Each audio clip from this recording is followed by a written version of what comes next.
Good morning. Today I'm gonna introduce you about the long bean, Chinese long bean. We call it yard long bean because it will grow very long, just like a yard long. And in Chinese we call it Chang Dou, and in Indonesian we call it kacang panjang.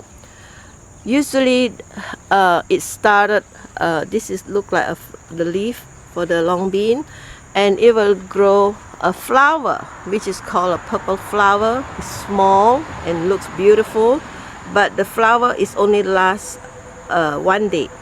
Then it will turn into a pot which is look like this, and the pot will turn into making these beans. It start with short one, then it grows into ready to be harvested for this size.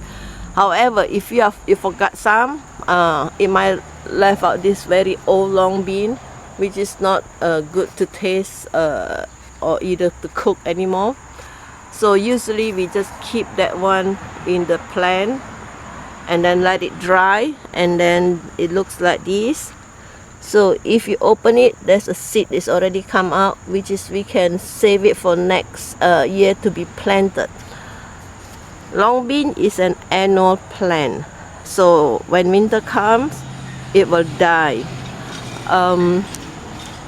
Also, if you got it from, you could easily get it from the Chinese grocery store, but it is a little bit expensive, like one pound around $4.